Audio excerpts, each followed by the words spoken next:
Imagine our world, a small fragile sphere floating in the vastness of space. For a brief, terrible moment, this world tore itself apart. This was the Second World War. It raged from 1939 to 1945. On one side were the Axis powers: Germany, Italy, Japan. They wanted to expand their empires and impose their ideologies on others. On the other side were the Allies: Great Britain, United States, Soviet Union. This conflict was the largest and deadliest in human history, a stark reminder of our capacity for both destruction and cooperation. The war began in Europe. Germany, led by Adolf Hitler, invaded Poland. That act pulled Great Britain and France into the conflict. Germany's military machine, the Wehrmacht, seemed unstoppable. It used a strategy called Blitzkrieg, or lightning war. Denmark, Norway, Belgium, the Netherlands, France. By 1941, much of Europe was under German control. Great Britain stood nearly alone, fighting for survival. The United States, though officially neutral, watched with growing concern.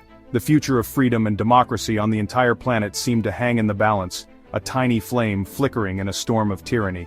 Then, on June 22, 1941, everything changed. Hitler made a fateful decision. He broke his non-aggression pact with the Soviet Union and launched Operation Barbarossa. This was a massive invasion, the largest in human history. 3 million German soldiers poured across the Soviet border. Hitler believed the Soviet Union, a communist state led by Joseph Stalin, was weak.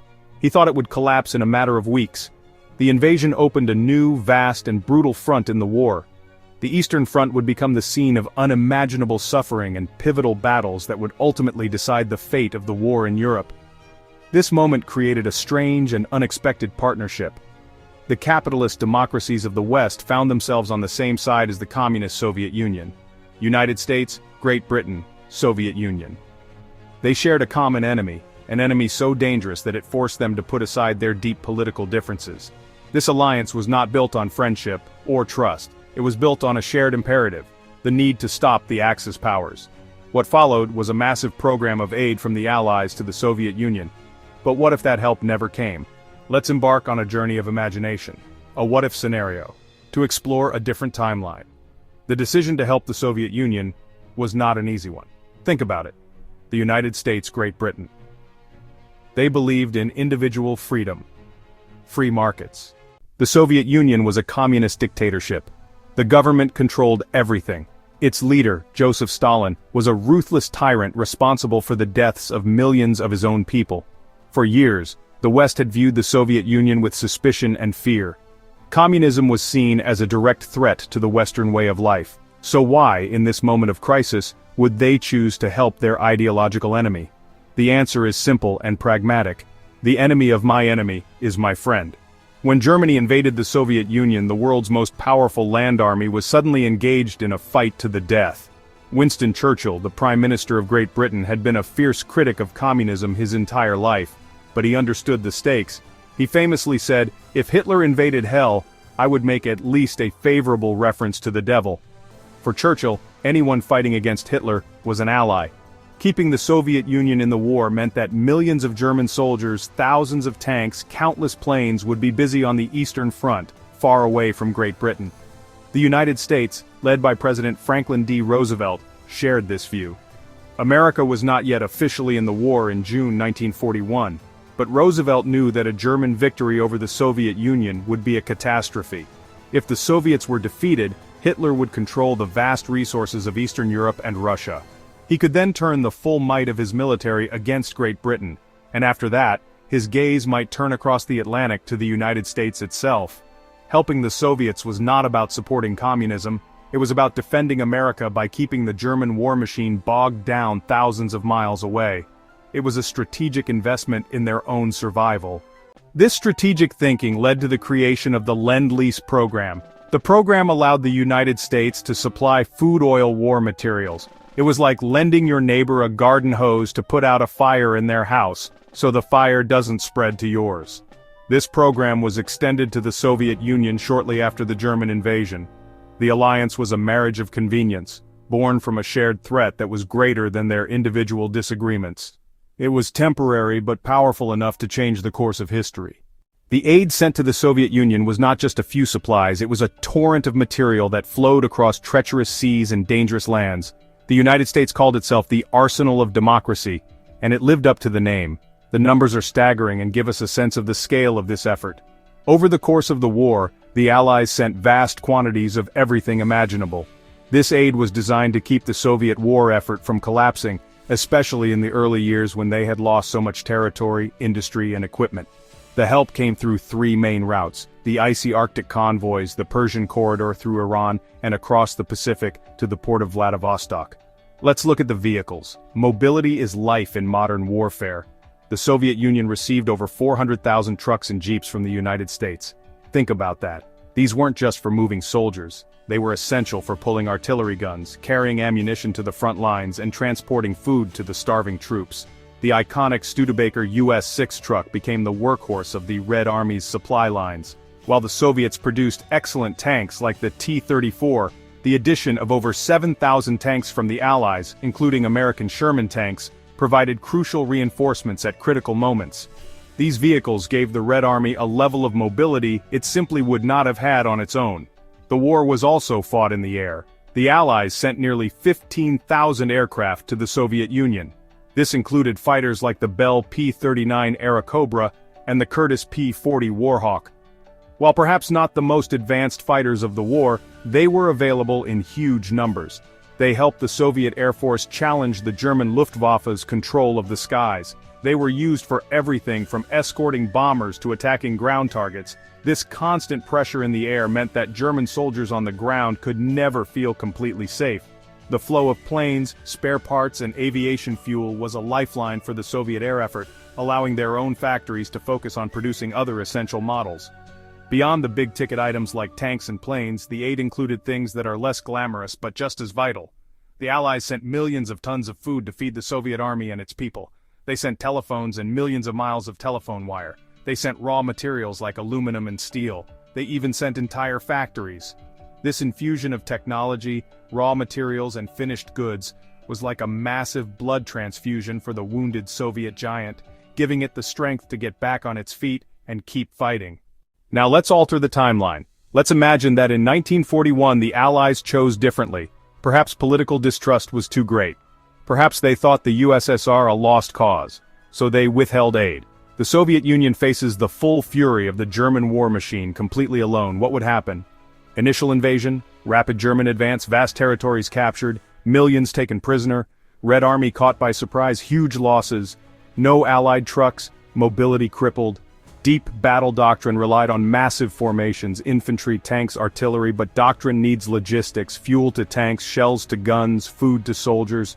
Without American trucks, supply lines break, horses, trains, slower and vulnerable, attacks stall for lack of fuel and ammunition, war economy under strain. Germany overran major industrial regions. Soviets moved 1,500 plus factories east, but factories still needed raw materials. No Lend-Lease aluminum, aircraft production collapses, no special steel. No other Western alloys, fewer lower-quality weapons. T-34s exist but far fewer. Civilian and soldier impact devastating. No millions of tons of American food. Famine likely. Hungry armies can't fight. Starving workers can't make weapons. Morale could crack. Even Stalin relied on popular resolve. With a superior enemy, dwindling supplies, starving population, Soviet war effort in doubt, a colossus fighting with one arm tied behind its back. In this new timeline, the great battles of the Eastern Front would have unfolded very differently. Let's consider the Battle of Moscow in late 1941. Historically, the Soviets were just able to halt the German advance at the gates of their capital. They did this by bringing in fresh, well-equipped divisions from Siberia.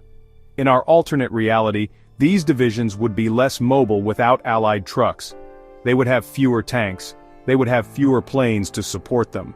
Perhaps the German army, despite being exhausted and frozen by the Russian winter, would have just enough of an edge to break through the final Soviet defenses. The fall of Moscow would have been a catastrophic blow to Soviet morale. It would be a huge strategic victory for Germany. Even if Moscow held, the Battle of Stalingrad in 1942-43 would be far more desperate for the Soviets. The historical Soviet counteroffensive, Operation Uranus, involved two massive pincers, tanks, infantry, racing across the steppe to encircle the German Sixth Army. This operation required incredible speed and coordination. Could the Red Army have done this without the thousands of Allied trucks to supply their armored spearheads? it's highly doubtful. The encirclement might have been slower, allowing more Germans to escape, or it might have failed altogether. A German victory at Stalingrad or even a stalemate would have secured access to the Caucasus oil fields. Without the oil from the Caucasus, and without the high-octane aviation fuel sent by the Allies, the Soviet war machine would slowly grind to a halt, the Red Army's tanks and aircraft would become useless pieces of metal. The Battle of Kursk in 1943, the largest tank battle in history, was a decisive Soviet victory that broke the back of the German panzer divisions, but that victory was won by a Red Army that was well supplied and highly mobile. Without Lend-Lease, the Soviets would have had fewer tanks, fewer planes, and less fuel. It's plausible the German offensive at Kursk could have succeeded, shattering Soviet offensive capabilities for a long time. The entire character of the war on the Eastern Front would change. Instead of massive, sweeping offensives, fighting might devolve into a brutal war of attrition along a static front line. The Soviets, lacking logistical capacity for grand maneuvers, would have to rely on sheer numbers. Human wave attacks, casualties already astronomical, would have soared even higher. The Eastern Front would become an even greater meat grinder, bleeding the Soviet Union dry with no clear end in sight. The absence of Allied aid to the USSR would create ripples that spread far beyond the Eastern Front. It's, a classic example of the butterfly effect. A small change in one place can lead to massive, unpredictable consequences elsewhere. If the Soviet Union is weaker, it means Germany is stronger. Hitler would be able to transfer hundreds of thousands of soldiers, thousands of tanks, entire air fleets. This would honestly dramatically change the strategic landscape for the Western Allies. The entire war in Europe would become longer, bloodier, and its outcome far less certain. Imagine the D-Day landings in Normandy on June 6, 1944. Historically, this invasion was successful, but it was a close-run thing. The Allies faced fierce German resistance. Now try to imagine that same invasion, but with an extra 50 German divisions, reinforced with veteran units from the Eastern Front. Imagine the skies over Normandy contested by hundreds of additional Luftwaffe fighters. Omaha, Utah, Gold, Juno, Sword.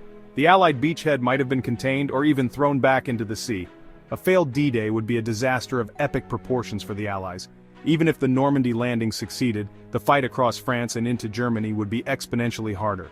The Battle of the Bulge, Germany's last major offensive in the West, was a desperate gamble that almost succeeded. With more resources funneled from a less demanding Eastern Front, that gamble might have paid off. The Allied armies could have been split in two and suffered a devastating defeat. The war in Europe, which ended in May 1945, could have easily stretched into 1946 or even 1947. Every extra day of war would mean more lives lost, more cities destroyed, more resources consumed. This longer war would also give German scientists more time to perfect their so-called wonder weapons. The Messerschmitt Me-262, the world's first operational jet fighter, was already a major threat in late 1944. With more time and resources, Germany could have produced thousands of them, potentially sweeping the Allied propeller planes from the skies. They would have had more time to develop their V-2 rockets, perhaps creating more advanced versions capable of reaching targets in the United States. And most terrifyingly, they would have had more time to work on their atomic bomb program. A longer war brings the unthinkable into the realm of possibility. The end of the war, whenever it came, would leave behind a very different world. Let's assume the Allies eventually win, but only after a much longer, costlier struggle.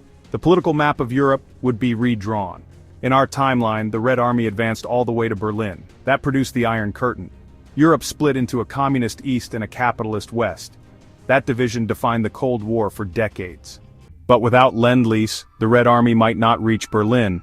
They might not even get out of their own country. If the Soviets couldn't launch major offensives, the Western Allies, America and Britain, would have to do the heavy lifting. American and British troops would liberate Poland, Czechoslovakia, Hungary, other Eastern European nations. They, not the Soviets, would capture Berlin. No Soviet-controlled East Germany, no communist satellite bloc across Eastern Europe, no Iron Curtain dropping across the continent. Sounds good. But there are complex consequences. The Soviet Union, if it survived, would be shattered and deeply resentful. It would have suffered unimaginable losses on its own soil, only to watch Western allies reap political rewards. That could create an even more paranoid, isolated Soviet state nursing deep grievances. The Cold War might still occur, but it would be a different, possibly more tense and unpredictable conflict without buffer states.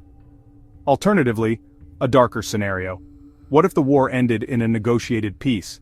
If the Soviet Union collapsed or hit a stalemate, and the Western Allies were bogged down in France, both sides might be too exhausted to continue. A peace treaty could leave Hitler's Germany controlling much of Eastern Europe. A terrifying world. A Nazi empire dominating the continent, a permanent threat. The Holocaust might have continued for years longer. The world would live under the shadow of a powerful, aggressive, and ideologically monstrous German state. The post-war world would be one of fear, not freedom. Beyond the grand strategy and the redrawing of maps, we must consider the human cost of this alternate war. The Second World War was already the deadliest conflict with estimates of over 70 million dead. In a scenario where the Soviet Union fights alone, this number would climb to a level almost impossible to comprehend. The Soviet Union alone lost around 27 million people. Soldiers, civilians. Without Allied food, that number would swell due to famine. Without Allied equipment, military casualties would be even higher. Soldiers sent into battle poorly equipped. Imagine the cities of the Soviet Union. Leningrad, now St. Petersburg, endured a horrific 900-day siege. Allied food shipments helped keep the city alive. Without them, the city would almost certainly have fallen, its population starved entirely. Stalingrad was reduced to rubble, Moscow was nearly taken. In our alternate timeline, the destruction would be more complete, more cities turned into graveyards. Cultural and human devastation so total it might take a century or more to recover. A wound the nation might never heal. We cannot forget the darkest chapter, the Holocaust. Systematic murder, 6 million Jews, millions of others. Most Nazi death camps, like Auschwitz-Birkenau, located in German-occupied Poland. They were liberated by the advancing Soviet Red Army in 1944 and 1945. If the Red Army is stalled or defeated, the camps would operate much longer, for 1 more year, for 2 more years, for 3 more years. How many more millions would have perished? It is a chilling thought. Our journey through this alternate timeline brings us to a clear and profound conclusion. The Allied aid to the Soviet Union during World War II was one of the most decisive factors in the defeat of Nazi Germany. It was not a gesture of friendship, but a calculated act of self-preservation that reshaped the world. The trucks, tanks, planes, food, raw materials were more than just supplies. They were the fuel for the Soviet war machine, the logistical backbone for the Red Army, a lifeline for a nation on the brink of collapse. Without this help, the history of the 20th century would have been terrifyingly different. The story of Lend-Lease is a stark reminder that we are all in this together, on this one small planet, and that the choices we make can echo for generations. In the vast, interconnected web of human history, actions and inactions have consequences that ripple across time and space. The decision by 2 rival ideologies to cooperate against a common, greater evil demonstrates that even in our darkest hours, pragmatism and a shared sense of purpose can prevail. It shows that sometimes lending a helping hand, even to a rival, is not just an act of charity, but a crucial investment in one's own future.